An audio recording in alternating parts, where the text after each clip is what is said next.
Hello everyone. Today we're looking at tagging rooms and this is lesson 9. So in order to get this done, 9 before the final for the penultimate.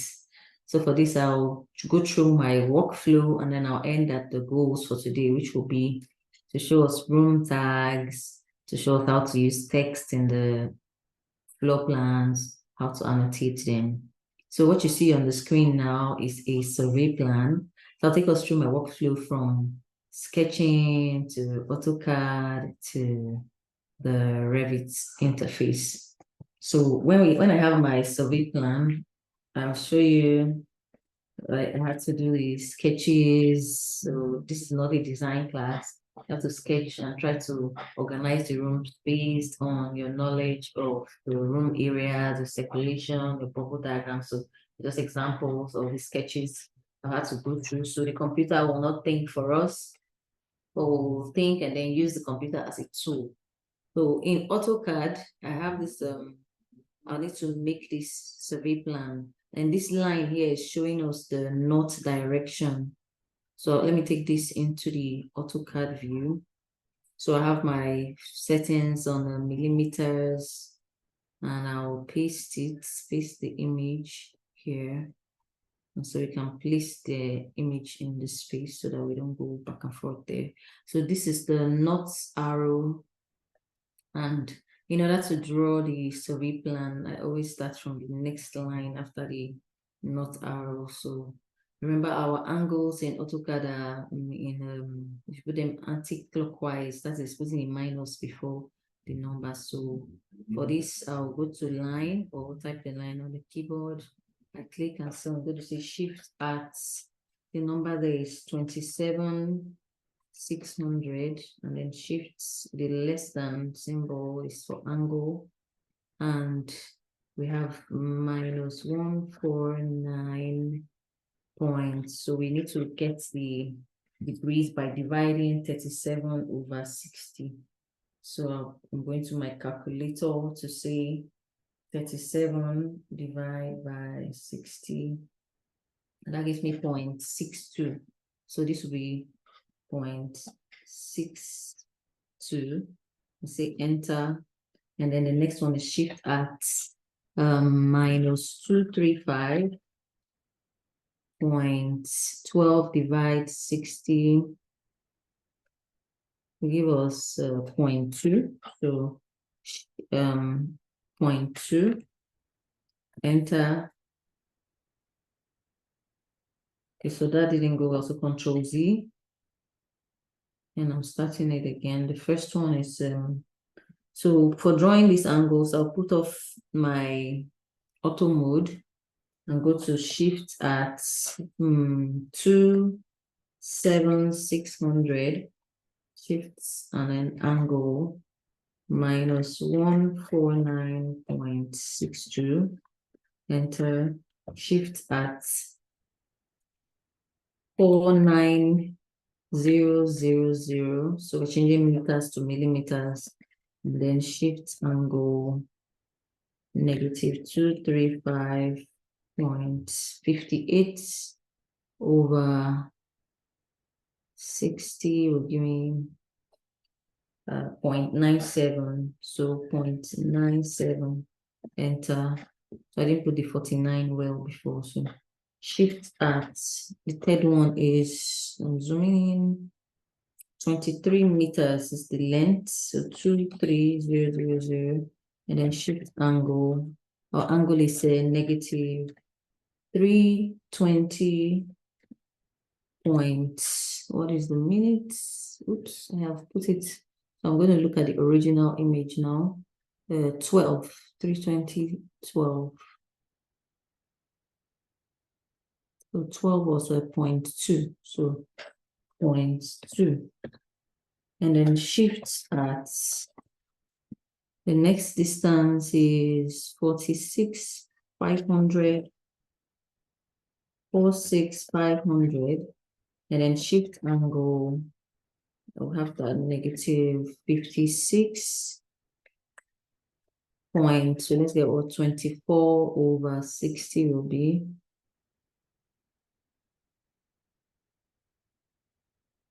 And that gives us 0.4. 24 over 60 is 0.4. And enter. So the perfect survey plan would meet at the end here. We'll meet at this point here, but if we go Control Z and then say C, enter, it will close it for us. So once we have the other points, close does that. So looking at our survey plan and then the image, I always try to orient it. If you know a better way, let me know later. So I rotate it after doing this. So I select everything and then go to my rotate and then turn it. So I can set this to be more accurate so that it gives me a vertical direction. So looking at it, this is the angle that we have here. So we want to put in the road. You can scale it to put the road or draw offsets to get the road. So I'm going to offset. So look at the survey plan. In the survey plan, you would see the scale at the top to get the distance of the road.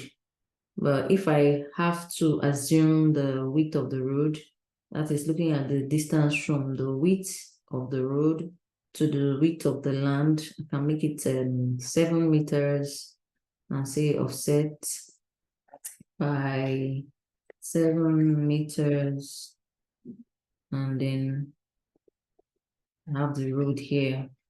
So once we have this site now, what I showed us in the sketch, made graphs and then bring out, so you put the graph in, do the sketch, and then take it into, so let's make a sketch. From this sketch now, I have the idea of, you can use your tracing paper on a graph sheet after printing it out too. And then I have this sketch. So I'll draw this in here. What I do, I draw it in AutoCAD and then I take it into Revit. So let's see how that works now. So get an offset from the boundaries, depending on your regulations. Some states are 2.5 meters from the boundary or more. So let's say we're using 2.5 from the fence. So once we get that,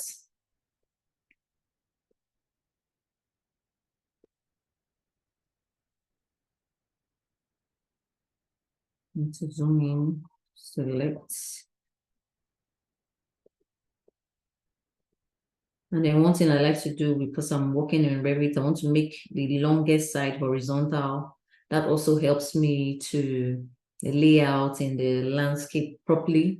So we know that the north arrow is up there. So show that the north is going in the vertical direction, and then we can rotate everything to be horizontal. So we have that still set. I'll select all, and then I'll rotate it till I have this as a horizontal line. Control Z.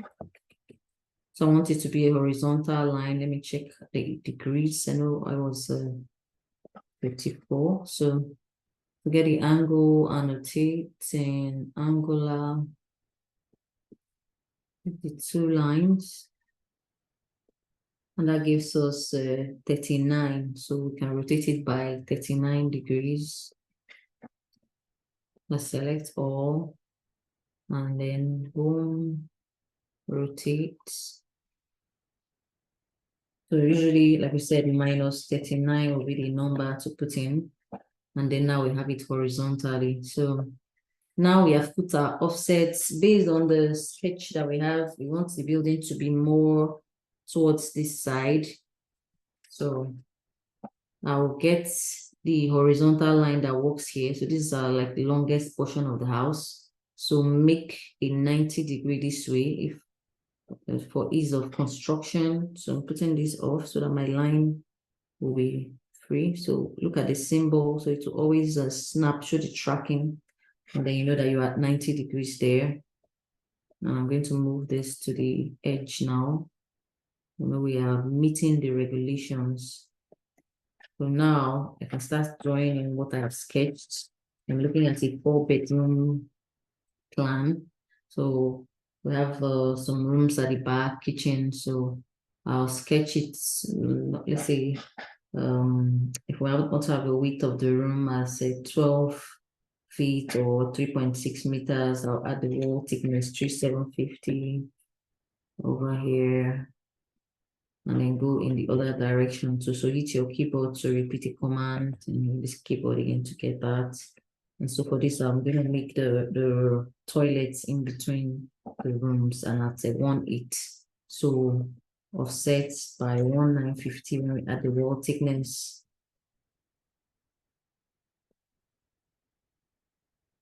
And then for a second room over there, offset. So this room here, I want to make that the master bedroom. So I'm going to make it bigger than this other room. So offset by 4950, and then have a wider room over there. And then this way, I'm coming to add another room here. So I'll make this the toilet of the room first. So 1950 and design on the fly. So get this and then put the other room 3750. So one thing with the new trimming, you have to select the line before you trim, else you have to be trimming singly. So I'm selecting the line, then I go to trim. And then I want these lines to end here so that I can see the master bedroom. This whole area will be the master bedroom. We have a toilet here. We have another person's toilet here. So basically, we have 3 rooms laid out, 1, 2, 3. So going on, we want to put our kitchen, dining, sitting room. So I'll leave this area too for the master bedroom and probably guest toilet. So come here. 1350. That is a toilet that is 1.2 with the wall thickness. And then I'll trim it to here. Okay, so give me a kitchen, dining, sitting room, the entrance left. So kitchen, let's say it's 3150. I'm giving a small kitchen for this demo. This will not be what goes to the client finally. So kitchen, okay, let's do the same width for the dining. And then I'll take 6 meters for the sitting room, so 6150. Okay, so we can gather these, like close up some shapes and then cut it out. So using the chamfer, I'm taking this to the end. And then I'm gonna have my kitchen somewhere here. I want a veranda. So let's see, we'll get a veranda bedroom 350. And then I'll trim that to say I have a veranda running through the kitchen and the dining. And then we want to have an entrance here. So I'm having here now a 3-bedroom. So let's work with this 3-bedroom now. And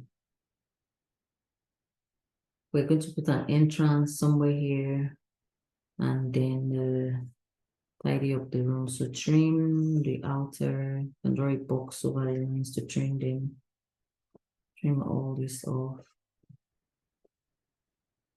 And maybe some recess behind the guest toilet and the Control Z, and then offset here. And then we'll trim to this.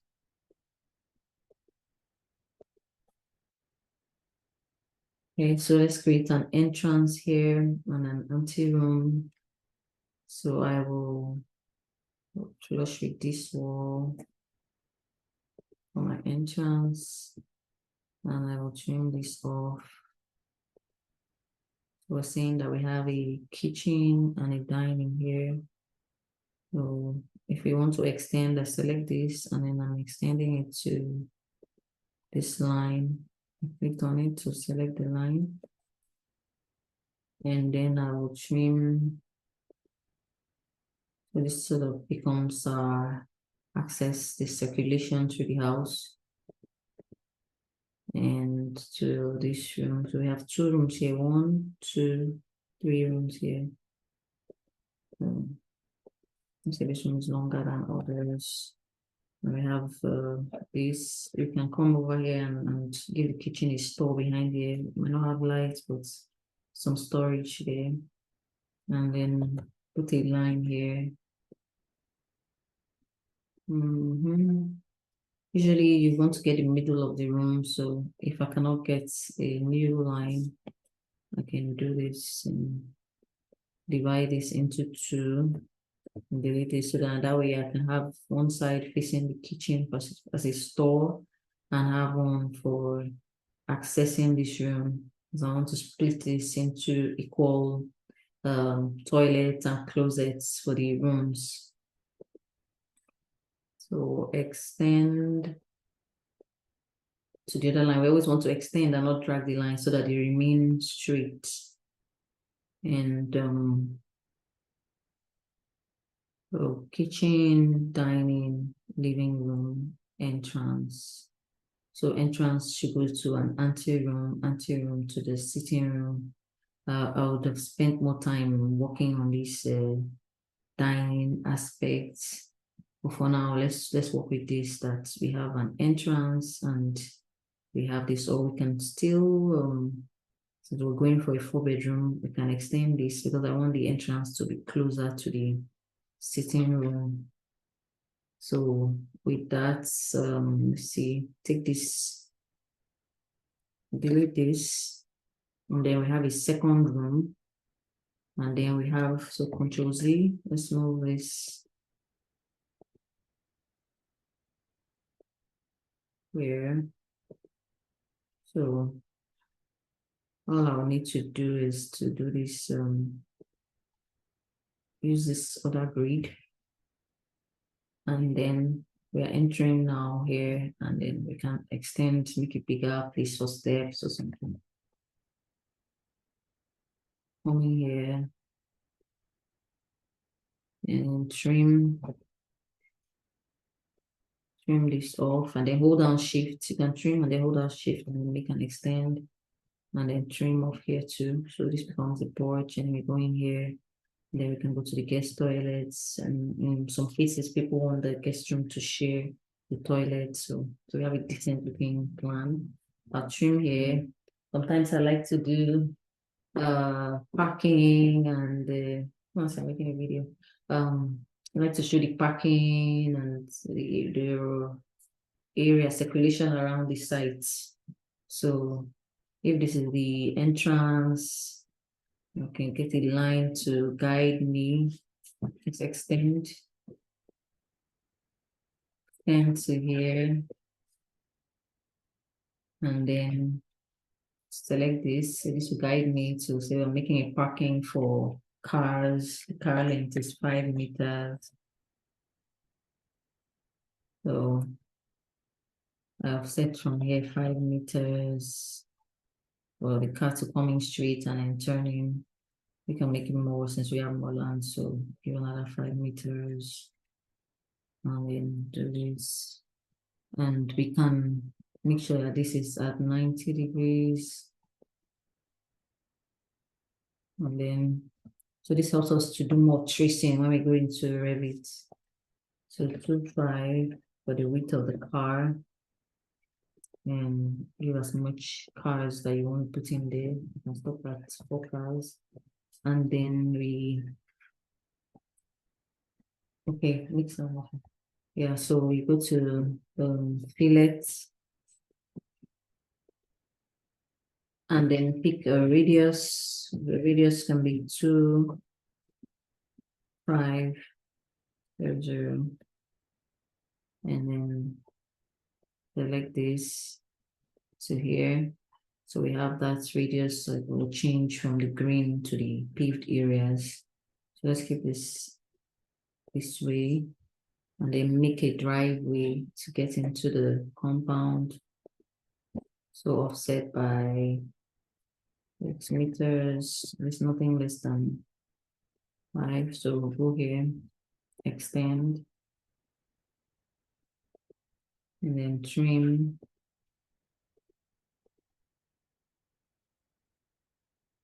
And then And we know that here's our entrance, so I will bring them together.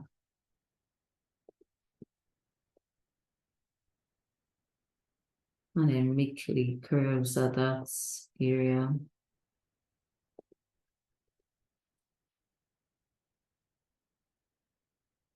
Okay, so we have our sketch on the sides. We have 4 bedrooms here. And then we want to take this into Revit. So let me save this as Revit Basics, save as, let's see, documents. Save it in the Revit tutorials. And give this with 9, and then floor. So save. So we have this. We have our sketch. We can go straight to Revit. And then we'll see new in Revit, making a new file. Go over here. We want a metric architectural template. Okay.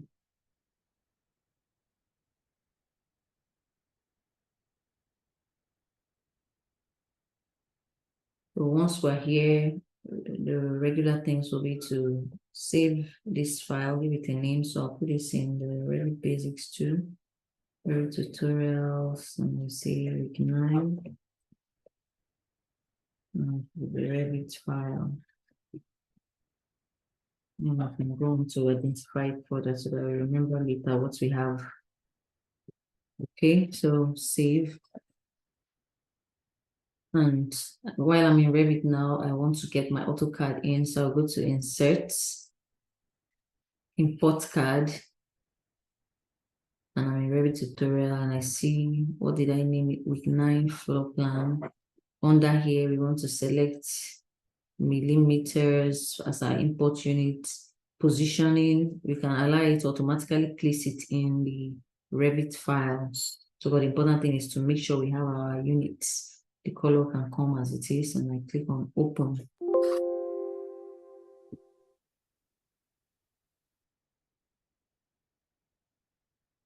Okay, so that message just is some elements were missing.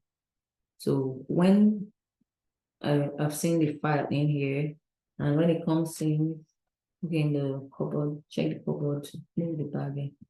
Yeah, so once the file comes in, it comes in pinned. So if we want to move it, because we need to move our file to the where these arrows are, these are the automatic elevation tools that are in the Revit interface. So I will unpin it and then move it to where these elevation markers can view it. And then I can pin it back so that when I'm drawing, it doesn't move. So over here, we've talked about sites, so we kind of show everything that we've talked about in the previous weeks.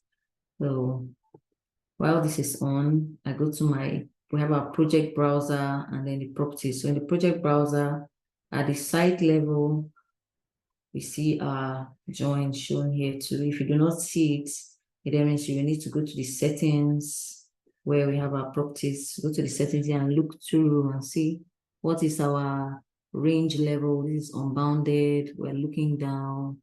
So check that to make sure it's shown in your file. So first thing we do for the site is to create the site, massing and site, purpose surface. And so this is the land. We can have a flat plane, we can have the different heights that is set that's in the elevation. So I'm clicking to make the land, got 4 points, and then check that. And then to make the roads, we use what we call the sub-region. So I'm doing the sub-region now. You can actually select the lines too. So once I have a sub-region on and I have my lines, I can select them by clicking on them.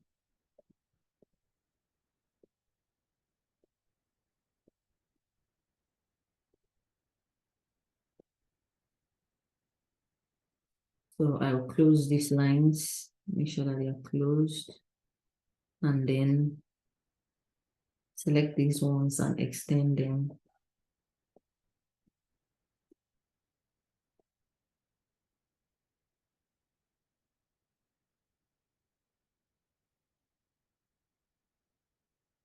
So once it's straight, we see the blue line. Okay, and then we close those edges.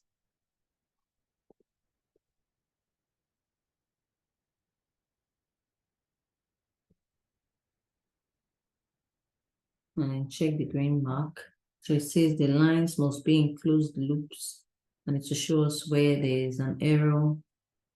So I'll say continue, and then make sure that these two lines are touching. And then I check the mark.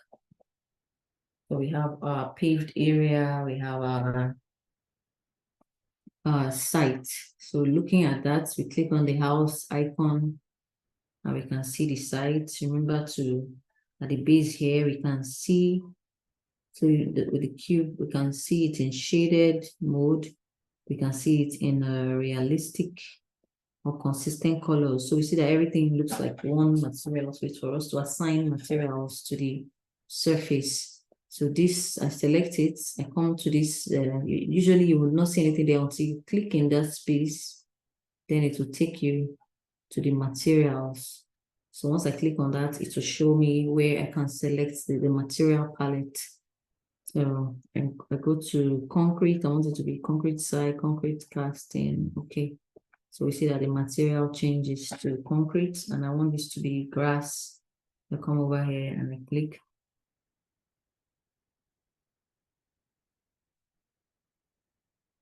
And I'm going to look out for grass. This is G, and we can also see grass. So we need to create that material.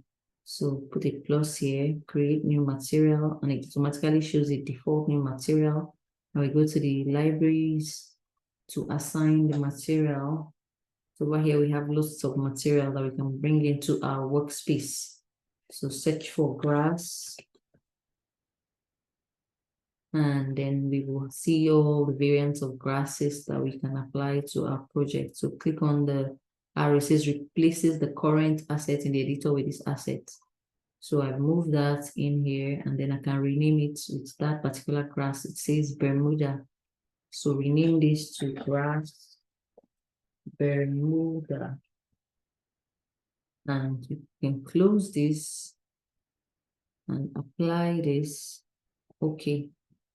So if I click out here, you see that we have the Bermuda grass, we have our paved area, and we have the sketch of our site. So in this massing and site area, what we need from this point is the building pad. It gives us the base of the building.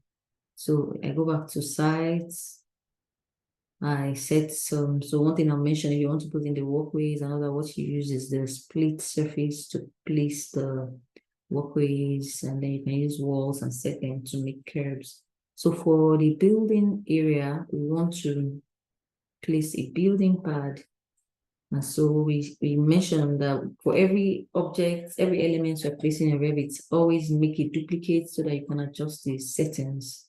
So I'm going to edit the type, duplicate, and then it's already giving us a default name of part 2. We can say, I'm going to give it RV for Revit basics, and then okay. So now we will edit the thickness. How high do we want the slab to be? Let's say I use 450, and then it's asking us the material here. So beside by category, we can select a material and give it what will be the slab material. Concrete is usually good to material.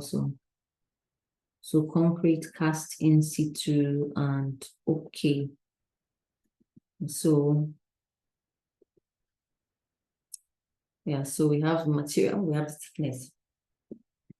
Okay. So now we can select the lines like before. Use this selection tool and go around our building.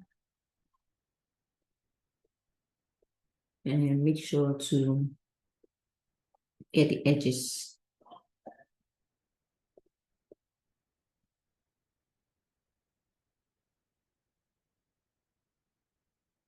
So now we have it closed, and we can check here to height from offset. It means that it's at the 0 level of the site. So we can raise it up. We have a 450 thickness. We want to see 450 above the zero level. That is 450 above the ground level. So check that. And then go to our 3D. We have a building pad. And so this is realistic mode. You can see this in wireframe. I'll go back to the realistic. And then now let's check our levels. In our project browser, we have our elevations, 3D views, everything. This project browser takes us to different parts of our drawings, help us to stay organized. So looking at, for me to check the levels, I go to East. It's showing us the elevations. And here we have our building pad. And it's giving us two default levels, level 1 and level 2. So let's think about it. So you want to bring your drawing culture or the way you think about drawing into the tool so that it can help you work more efficiently. So for me, I will discuss a bungalow. I want to create maybe 3 levels. Leave it the level 0, the ground level, and then the roof level. So I have 0, and then I want another level there. So to create another level, go to architecture, level, and then I can draw in the level or offset it. So we have these things to show that we're drawing a line or we're selecting. So here I can draw it and take it a little bit out so that it doesn't go over. So we see that this is 400. When I select it, I can change this to 450, which is what I want. And then I can call this the floor level. Would you like to name the corresponding views? Yes. So that this appears on the views on the project browser. And then how high do we want the building to be? It has shown us that we have 3,550 here. So for the bungalow, I want it to be 3 meters. And so I'm setting that and it's changing. So Control Z, and I'm coming here to do that math because it's respecting the line that was there before what I created. So it's adjusting it to suit that 4 meters. So I need to change the 4 meters to 3,450 to show that I have 3 and then 450. All right, so now we have our 3 levels, 0, 450, and 3,450. So we can create materials and then use these levels as reference points. Okay, so I'm going back to, now I want to go to floor level because I want my walls to be created in that floor level. So looking out in the project browser, I will double click on the floor level. So when I come here, I cannot see anything. I want to trace on the side, but it's not available. So what I'll do is I go to properties, see here underlay says none. So I want to see level 1 where the sketch is, apply. I'm seeing it now. And then if I go to wireframe, I see all the lines because it comes, it shows everything that is in the drawing. So the next thing we want to do are walls. So go to the wall, click on the wall. It's getting exciting for me now. This is where I like best, just putting in the walls. So pick the kind of walls and you'll see they have a lot of walls already in the library, 140, 200, 225, 300, 135. And it's the 150 walls for bungalow, 150 walls for bungalow. So the closest thing I see here is 140 So remember, duplicate and change, or duplicate before you change. So edit type, duplicate 150 wall, excuse me, 150 wall. Okay. And then we edit this and then change the thickness of the wall here. So 150. And then what material do we want? It says a concrete masonry units. I'll leave it as concrete masonry units. Okay. Okay. And so check the constraints of the walls. It says base constraint is the floor level. We want that. The top constraint should be the roof level. So we didn't change that name. So let me go over to our east and select this and name it roof level. So when I look for it, I can find it.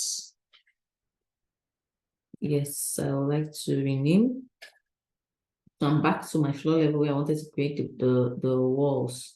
So architecture wall, I have my 150 wall, and I want to set the top constraint to the roof level. Okay. So you see it automatically change now from 8 to 3 meters, 3 meters, because we have told it what we want. So 3 meters, I have my wall.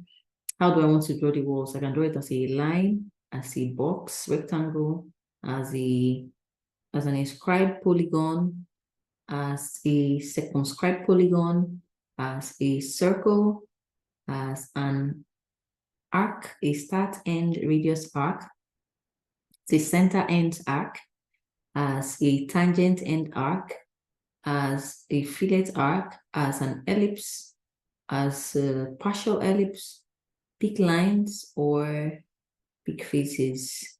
So I'll draw one with the line, and then I'll pick the other lines. And then under here, we're drawing by height, we've set the roof level. We want to draw, you come to this drop arrow and say, do I want center line? Because my sketch has been drawn with the center to center in mind, where I'm adding the wall thickness to the thickness of the room. The center line flows with that. But if you want to draw from end to end, which is the finish face, interior, exterior, we have all the options here, core center line, wall center line. Just in case you have a core, you have finishes on another point, you can also say this is my core center line, and I can adjust the finishes. So now I'm staying to wall center line. Chain means continuous line when we're drawing. So if I have the line option and I draw the line, it will keep on, the command will remain when I click and I keep going.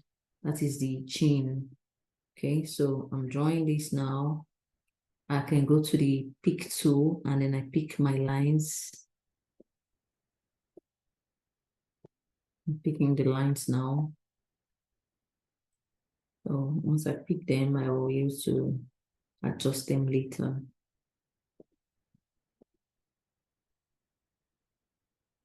Control Z for any error, and then we Control Z, just double clicking.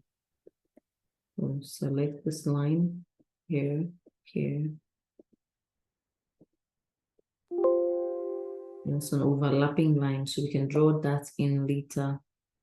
So I'm going to pick this, and then we can see that the chamfer tool is very good for both software. And then I will draw in this line. So right click and create similar.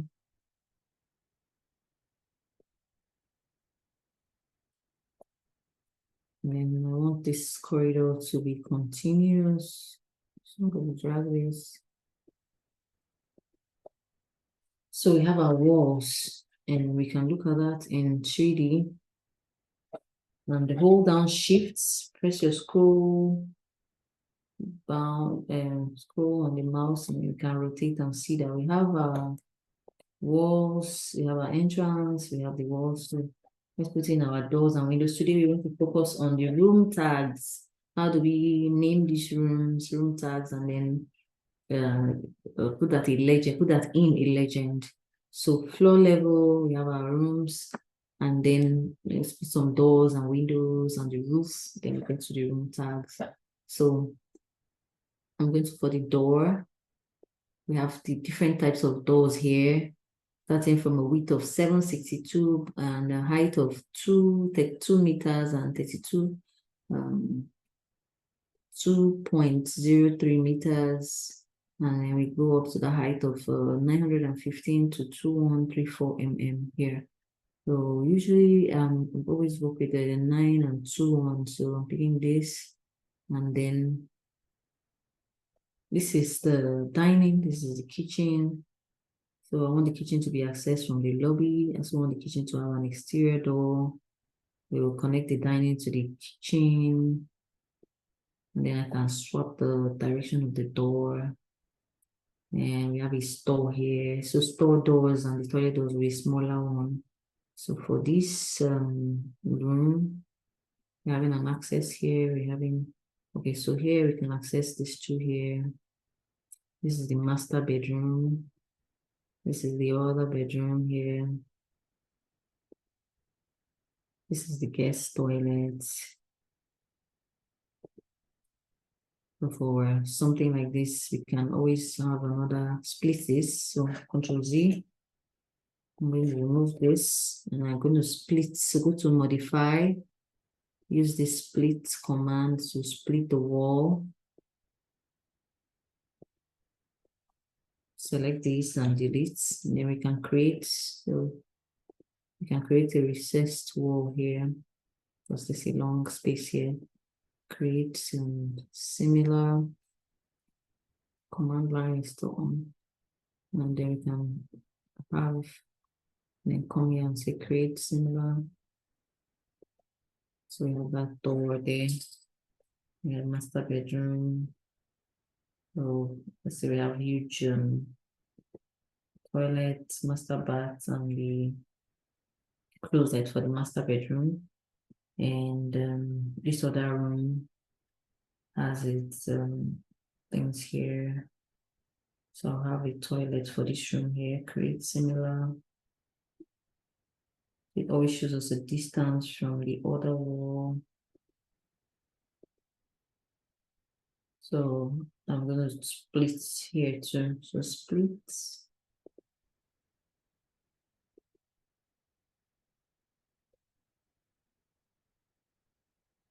Create this line.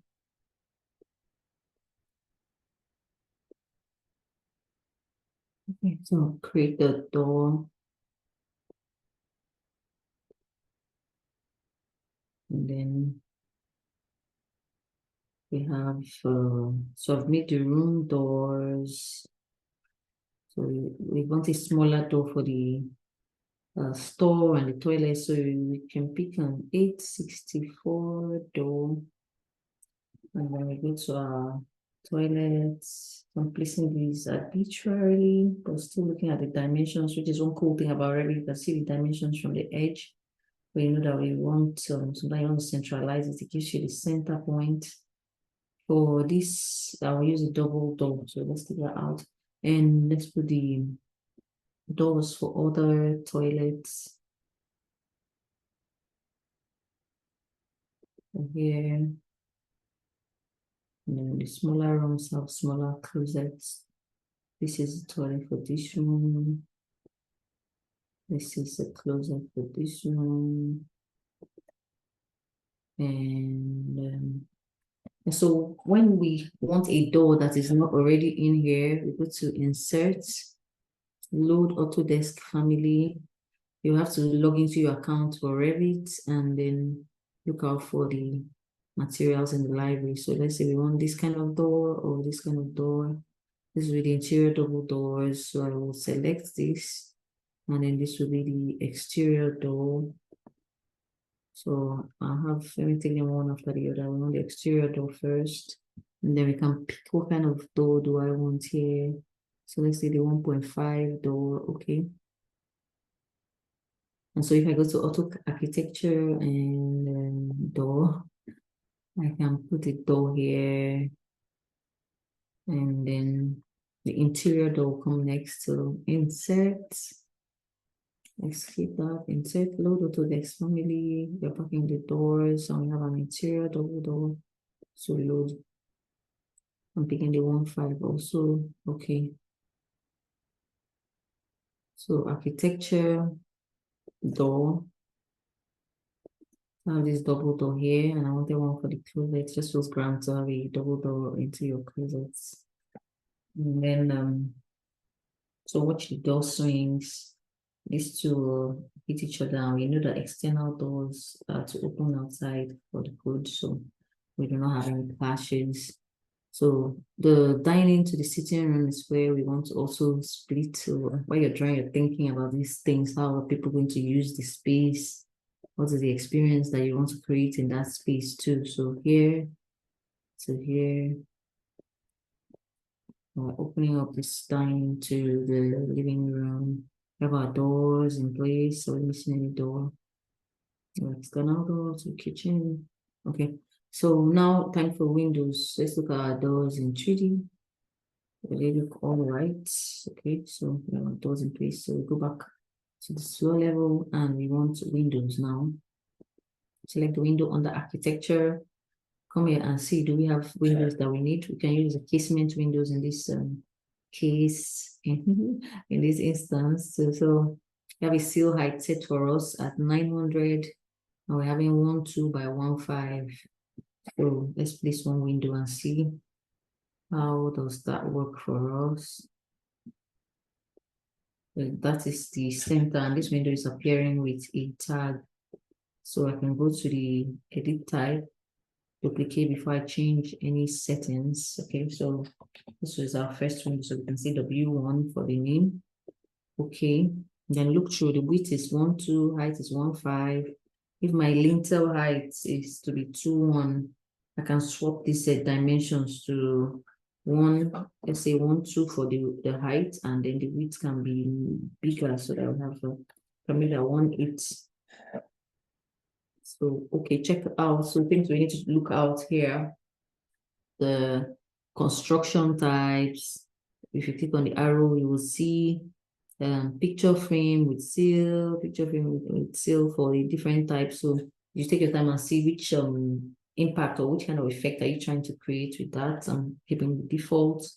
And then can we see our mounting visibility, turn it on or off? Yes, let me give the default like I said, and then we have a width, and then the construction. So analytical construction, we have the option of changing the glazing. So this is where we're going to those energy modeling. Everything counts, the number of the glazing. Is it single, is it double, is it triple glazing? That counts too. So for now, we are not doing analytical construction. We've set the dimensions of our window, and then it's over there. And then over here, we can see more things about the properties, graphics. We see exterior trim, identity, the mark here. It's over there one. I want to take out the what you call the tag. So we have this leader line, angle, window tag. So let's edit it now.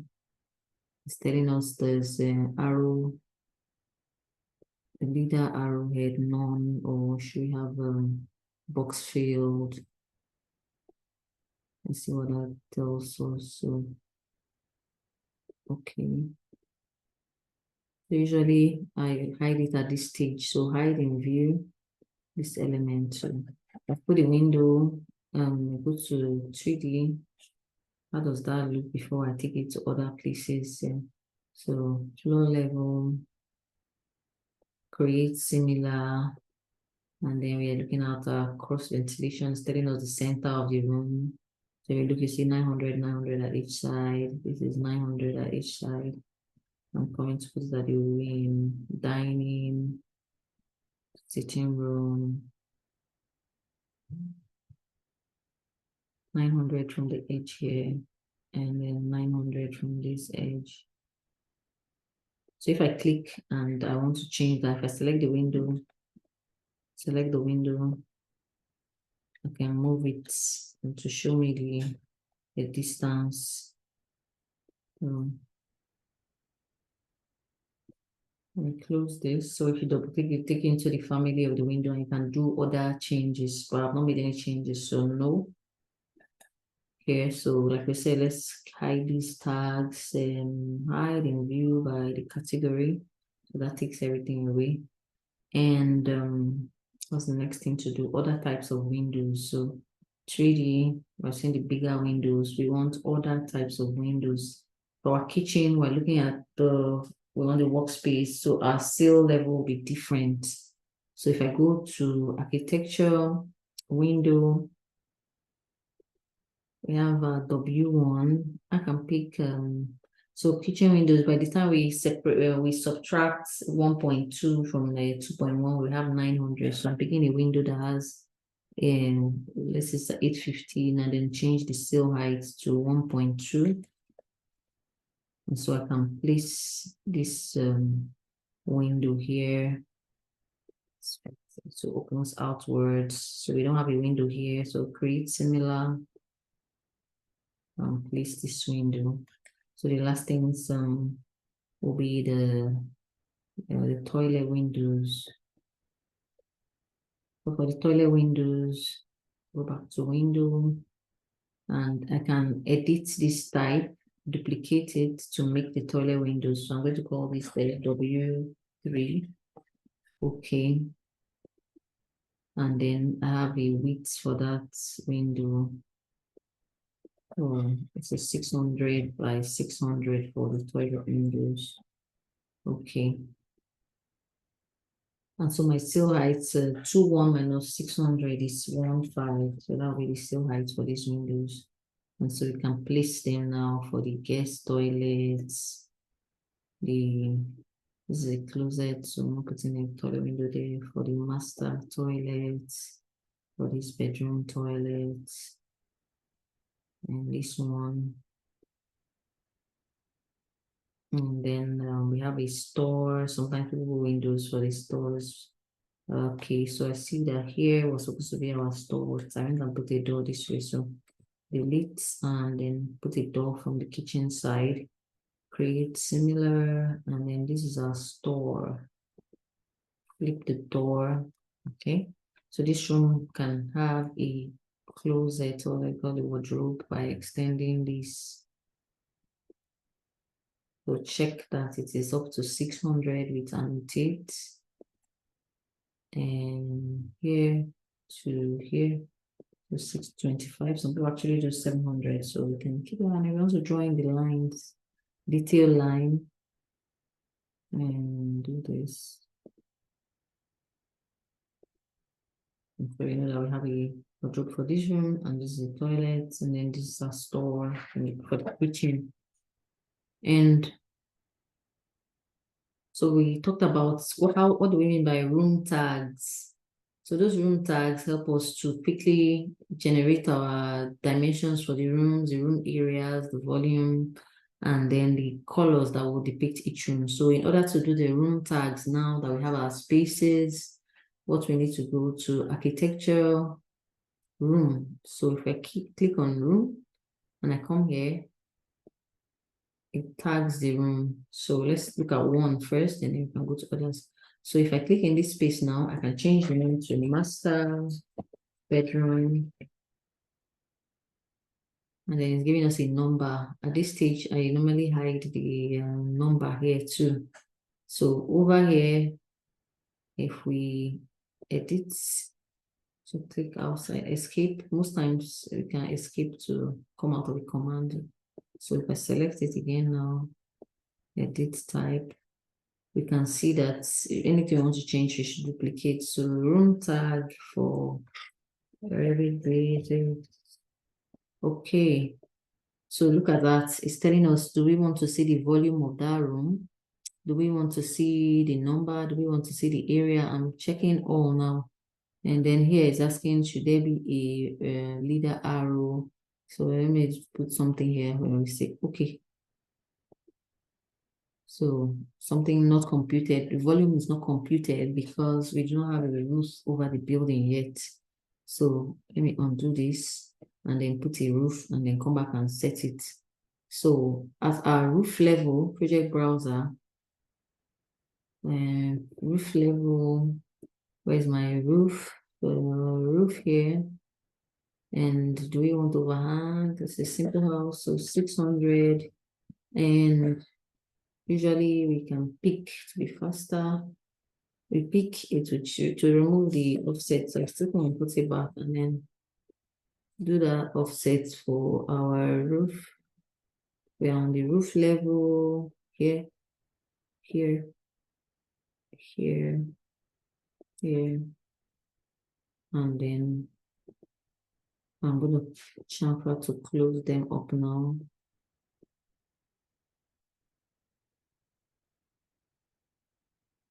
And then here. So this space is kind of tiny, so let me make it one so that I don't have a very complex roof. So close this up here now.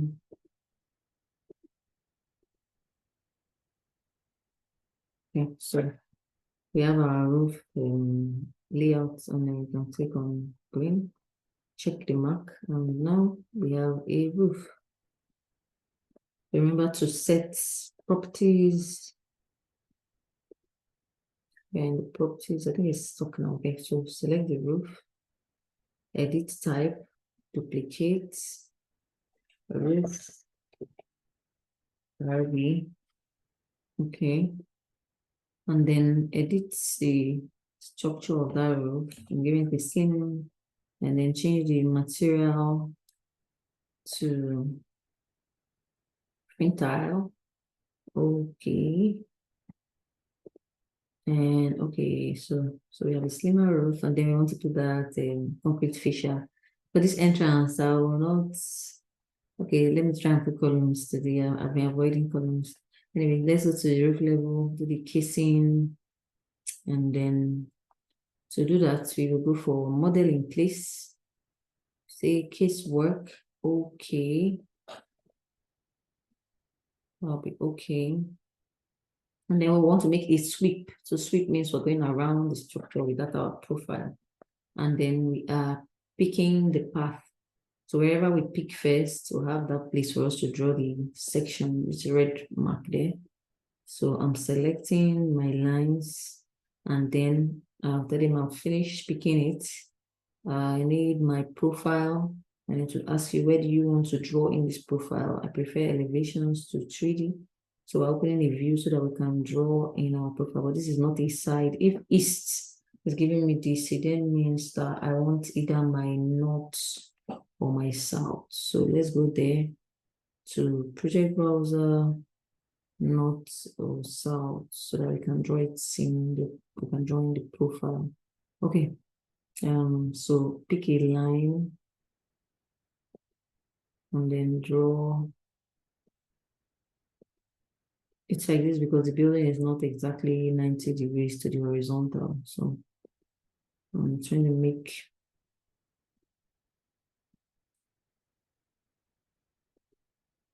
something.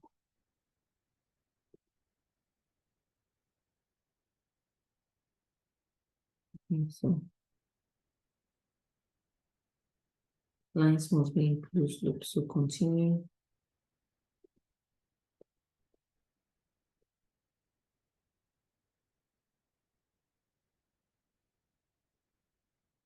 All right, so we have our profile, and then we want this to go around, and then we say finish.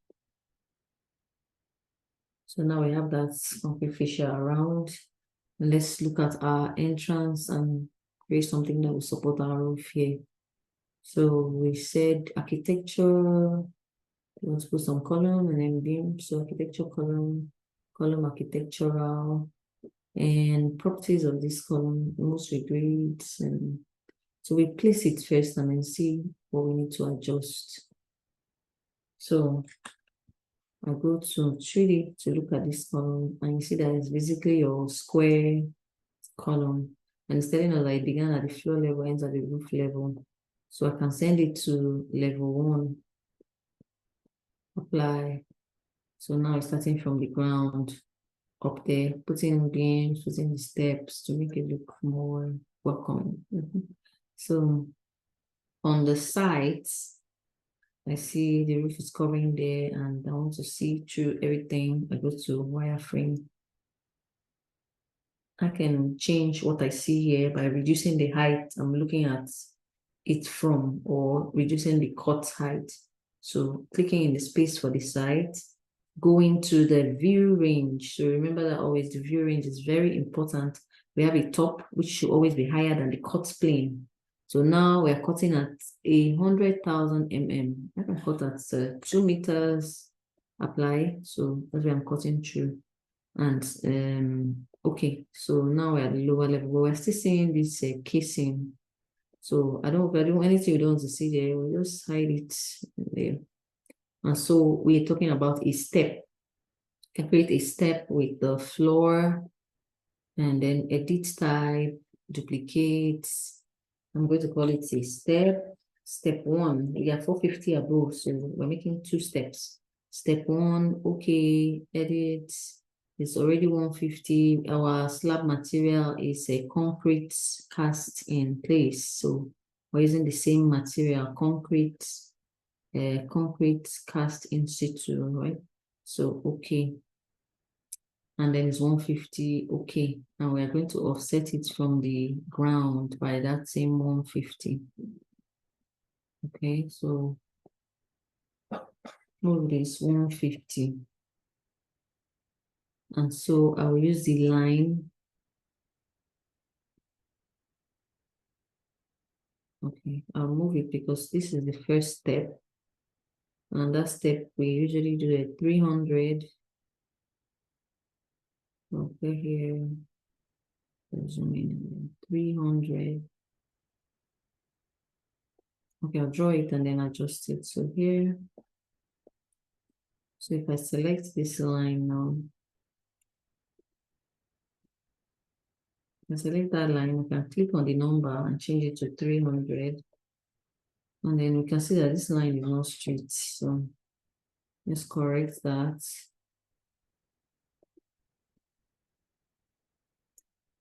And make sure it's straight and then we close it up. Check this other point, so they close up. And then we check the back. So we have this step now, and it's at height of 150. If we look at the 3D, that we have a step of 150. Remember what we say that we need 2 steps. So what I will do is I'll copy this and then I'll adjust the middle one. So site, select, copy, check your settings. It says multiple. If not, it would copy only once. So we have these 2 steps and we want to adjust this now to 300. Trying to select and you can hit tab for it to select something else. And then edit type, duplicate it to be step 2. Okay. And then we're going to change this to 300. And tell it to be above the ground by 300 to apply. So now we have 2 steps. So 150, 300, and then 450. And we get into our porch. And then if we go to one of those elevations, we will see that sometimes the beams are hidden, sometimes they're showing. So if you want to create a beam for that, all we need to do is the floor level, we create a wall. Usually they would have, so if you go to architecture, no beam, but in structure, you will see the beam tool. So if I select the beam here, it's giving me a universal beam. I click down universal beam. So what we do is we can bring it in there. But I usually use walls from architecture. So architecture wall, edit type. I can duplicate it and call it my beam. And then, okay. So now, remember we have our reference points. So before I draw this beam, we see that this column is not straight either. So I select it. I want to rotate it from where it is, which is horizontal, to this line. Where it flows in, I can move it to be centralized there. Also move this so that it aligns with the other step here. So we were talking of making a beam, and that is the wall. So if I come to my walls, I already made a beam, which is here. So our reference levels, we have, we're drawing it from the floor level, but we want it to offset from the base. So usually the 1 block above the window is a 2325. So do we want the beam to be as high as 1 block from the window, or 2 blocks, 2775? So if I use a 2775, that's I'm giving it a base offset. I want it to stop at the roof. You see that you will see that it will tell us the height now that is just a 225 beam. So let me use 2325. You see that we have a 675 beam up there. So I'll draw it to this point. It tells me you cannot see it in this view, and that's okay. The main thing is so I close here, come to this 3D view. You can see that I have my beams in place. So at this view, you can see that we have our beams in there. All right, so what were we doing? Tagging the room and seeing, can we see the volume of the room now that we have put in a roof? So select this, edit type, show me my area, show me my volume, and apply. Okay, so it's still not computed. Let me go for ceiling now. So escape, Control Z, undo. Okay, so we are in our project browser. We have what we have what we call the ceiling plans. Okay, so floor level. This is our ceiling plan. Let's come in here and put a ceiling. So architecture, ceiling, to give you automatic ceiling or sketch. And so if we come to properties, you can see the heights from the ground. Remember, our room is 3 meters high. So let's make this ceiling to be, if it's 3 meters, 2.6. We don't have a suspended ceiling. So let's take it as high as 2.8. And then come here, place, once you click, it's placing the ceilings automatically. So here, I'm clicking, it's dropping the ceilings for us. So we've clicked in all the spaces, okay? So now we go back to that floor level and say edit type, show me my area and volume, apply. Okay, so now edit the family. The volume was not computed. So I want to edit this label and it's the volume. So these are automatically built into calculate the volume. And it's sitting on the area. So my work here to move it, arrange so that they are not colliding with each other. And then I will save it. And then, so this is, we're giving it a new setting. So give it Revit Basics and save. And then we can load into the project and close so that it gives us space. I can place it in another, so escape and then delete. Yes. So I'm deleting that and I'll go back to architecture, room. And then you see that it's coming with our own tag now. So click there. So cancel, we need to delete the old one first. So delete this, select it and then delete. Okay, to tell you that it still remains in the project, it can be removed from the schedule. So when we're making the schedule, we can take off the room tag. Okay, so here, room is coming now with a new one and it's not computed. So what I do when I get into this, so check online. Let's go to Google and ask why is the volume not computed, because we're still learning them. So bring the Google here. Volume not computed Revit. We have not enabled volume computation. Volume computation may affect the performance data. So how do you enable the volume computation? It says click in the architectural tab. So let me be reading and doing as it says that we should do. So Revit, we should go to, so I'm going to delete this now and then follow the steps. Okay. So click architectural tab and then room area panel. Okay. Area and volume computations.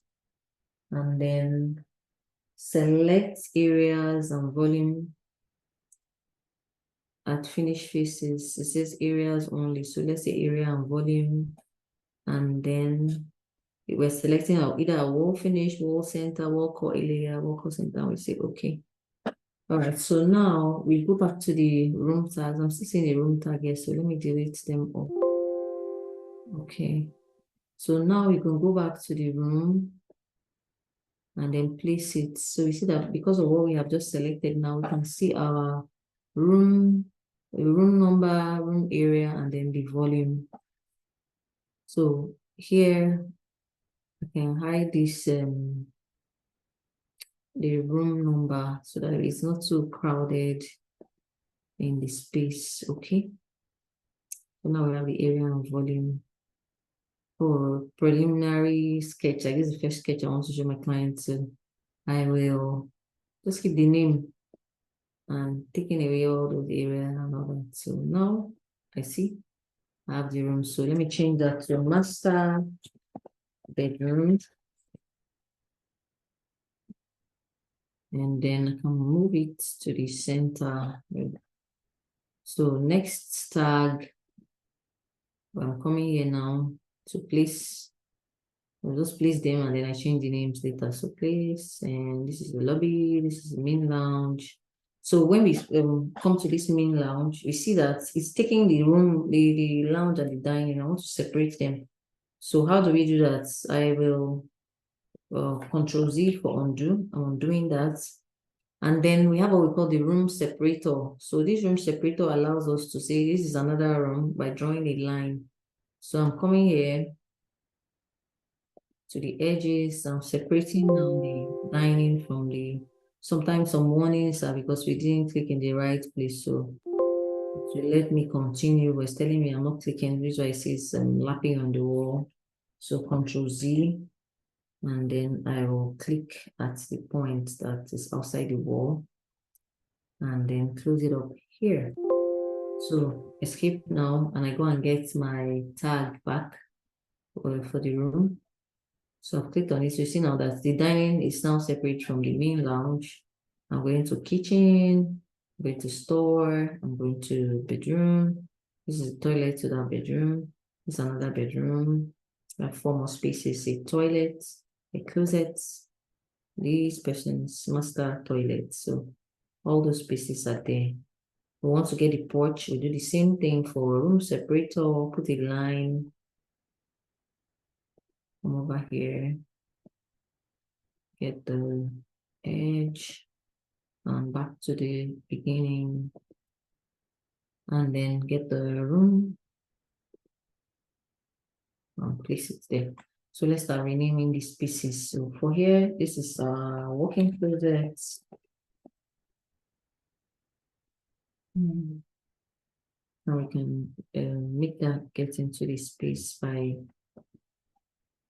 adjusting the size of the text or the box. So I can move this.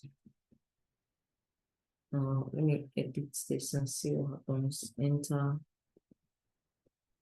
Okay, so this will require me to edit type, edit the text. So family, edit the family. In order to take up more time there, I'm going to use the short form now. WIC. And then go to the next one. We get this to the bedroom numbers, bedroom 1. This is WC. This is porch. And then this is the lobby. And then this is the toilets. And then this will be our toilets. And this is the closets. And this is bedroom, I'm going to call this 3 because we'll call this bedroom 2. And then I'll call this the toilet room.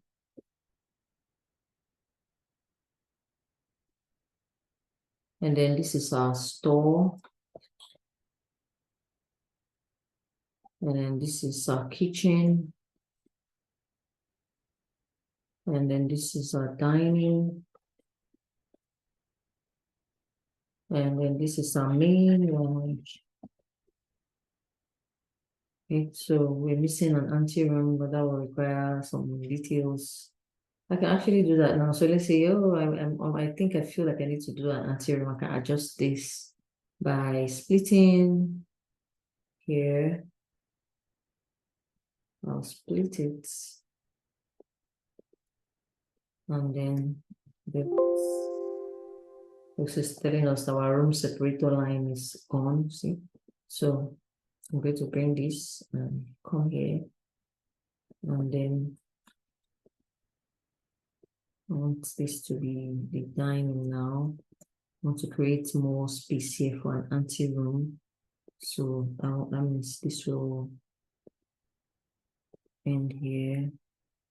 And then I'm going to have to create another door there. So for this dining, I can move, let's say,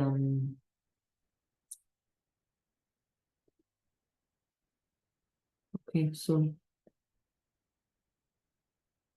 room separator, here, multiple room, delete rooms, just to be on the safe side. And then we're creating an anteroom here so that they can have some like waiting area. So here, I'll draw the wall in first, create similar. And so we want to go with that store wall now. And then this kitchen, so kitchen will find a way into the dining somewhere here.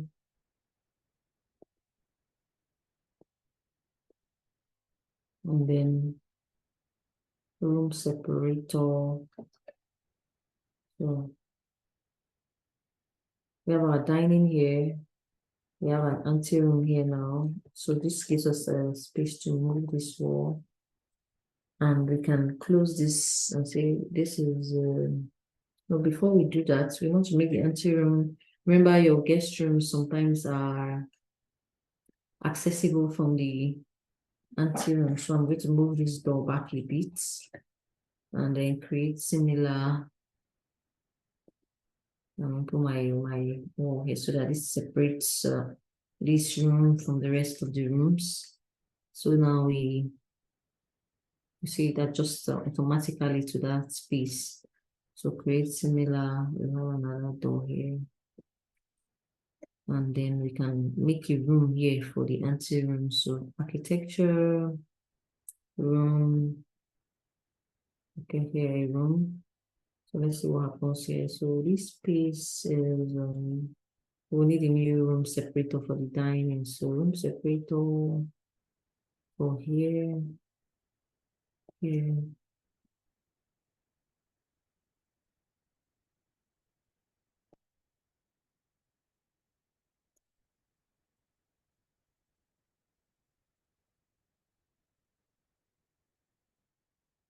And now when we go back to the architecture room, it gives us our dining. So now I can edit this and write dining. And then come over here and say anteroom. Okay. So we're getting to the end of this room tagging, the need for tagging and what does it actually do for us. So once we've put in our tags with the names, go to analyze. With this analyze, we can do up to energy modeling, which is here. And hopefully we can do that in future sessions. How do we use insights to generate models? But for now, what we're here for is this color field legend. We want to apply the color field. So it says places a legend in a view to indicate the meanings of color fields for rooms. So we have a floor plan and we want to fill in the color. So once you click on that, I want to place it beside my plan. And so you ask us, what are the spaces? We use the room tags and then we had them with their names. And you say, okay, so this generates us colors for each space here. And we can identify, so we see the anteroom, so the color, bedroom 1, 2, 3, master bedroom. Every space here has its color. And we can change the way we see this by clicking the realistic and something that we have them do to make the lines darker. I can say select all instances in this view. And then I can go to my visibility. So go to the edit type. And then in the graphics, it's showing us a diagonal crosshatch. I make it a solid fill and apply. Okay. So wait for that to generate it.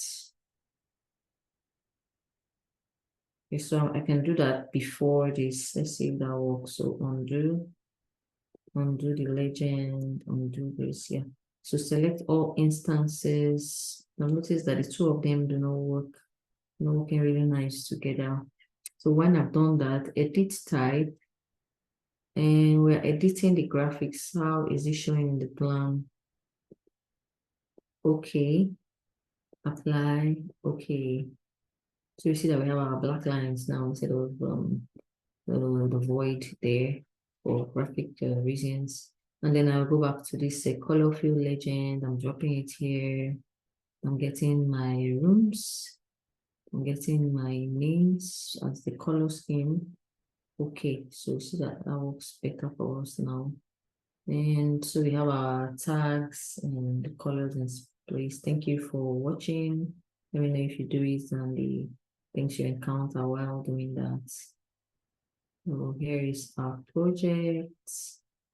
Thank you and see you in the next and final session.